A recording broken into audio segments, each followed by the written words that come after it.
so frustrating because if you think about the reason that right now truck drivers aren't getting overtime wages, it's because of a provision all the way back from the 1930s.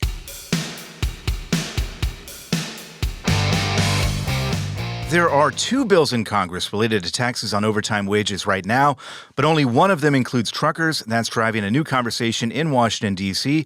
And joining us to break down what's being done, or I guess not being done, is Mark Schremmer, senior editor of Landline magazine. Mark, always good to see you. Hey, thanks for having me, Scott. So OIDA is really driving this message right now. The new message came out this week, really the result of a bill introduced by Senator Josh Hawley of Missouri.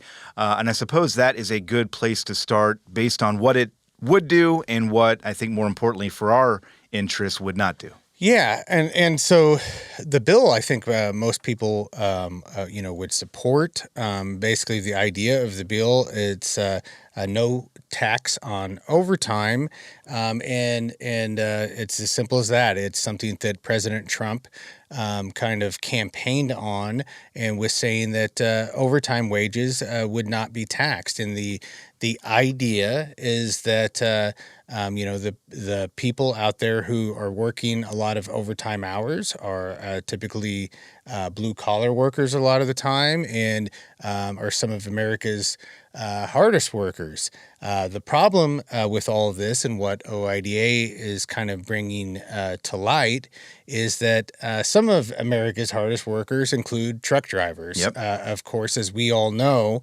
And sadly, they would not be part of the benefit if if Hawley's bill and President Trump's campaign promise comes through, because truck drivers right now are not guaranteed overtime wages at all.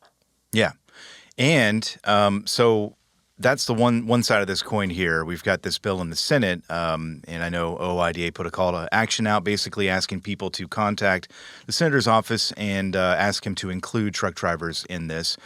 The other side of the coin is we do have a bill in the House called the Guaranteeing Overtime for Truckers Act, which would include truck drivers.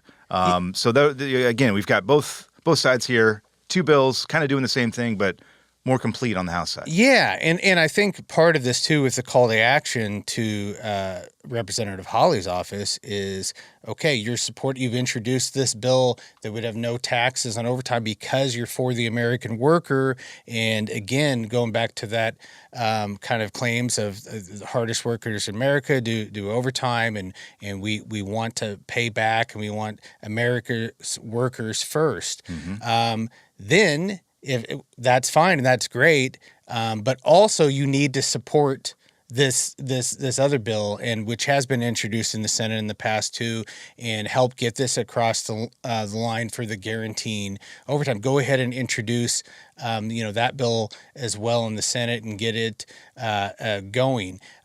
For whatever reason, Hawley's office has been resistant to that so far and has just kept it status quo. But if you look back at this bill in the House, Jeff Van Drew out of New Jersey, Republican, introduced it. And I remember when he introduced it at a House hearing last year, he was talking very emphatically about how truck drivers are some of the hardest workers out there, and we need to support them. We need to make sure that they have overtime wages. And it's so frustrating because if you think about the reason that right now truck drivers aren't getting overtime wages, it's because of a provision all the way back from the 1930s. Yeah. And the origins of it really were about because they didn't want truck drivers to work too many hours. The reason that motor carriers were exempt from overtime pay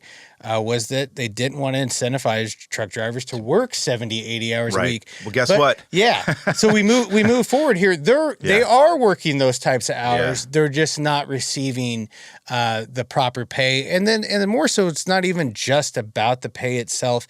It is also about making sure that every hour a truck driver works is it being accounted for and being paid. They truck drivers right now, with the lack of detention time pay and being held at shippers and receivers for hours and hours, these sort of things, nobody respects the time of truck drivers. Yeah. And a lot of it isn't just, like I said, the bottom line of how much they get paid at the end of a pay period. Some of it might just be the same pay, but with less hours. And that would be a win for truck drivers as well. And this is just something that I think is common sense, and hopefully people can get behind that Got Truckers Act. And then hopefully once that's done, can also get this no overtime on taxes too, so that truck drivers would receive double the benefit.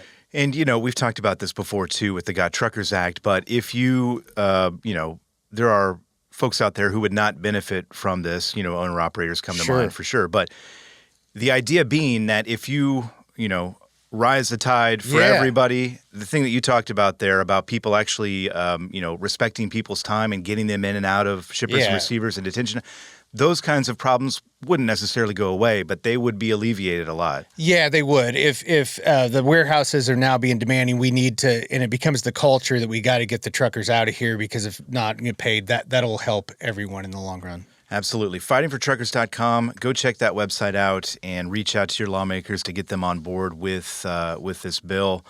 And we'll see where it goes. Mark Schremmer, we appreciate it as always. We'll see you again soon. All right. Thanks, Scott.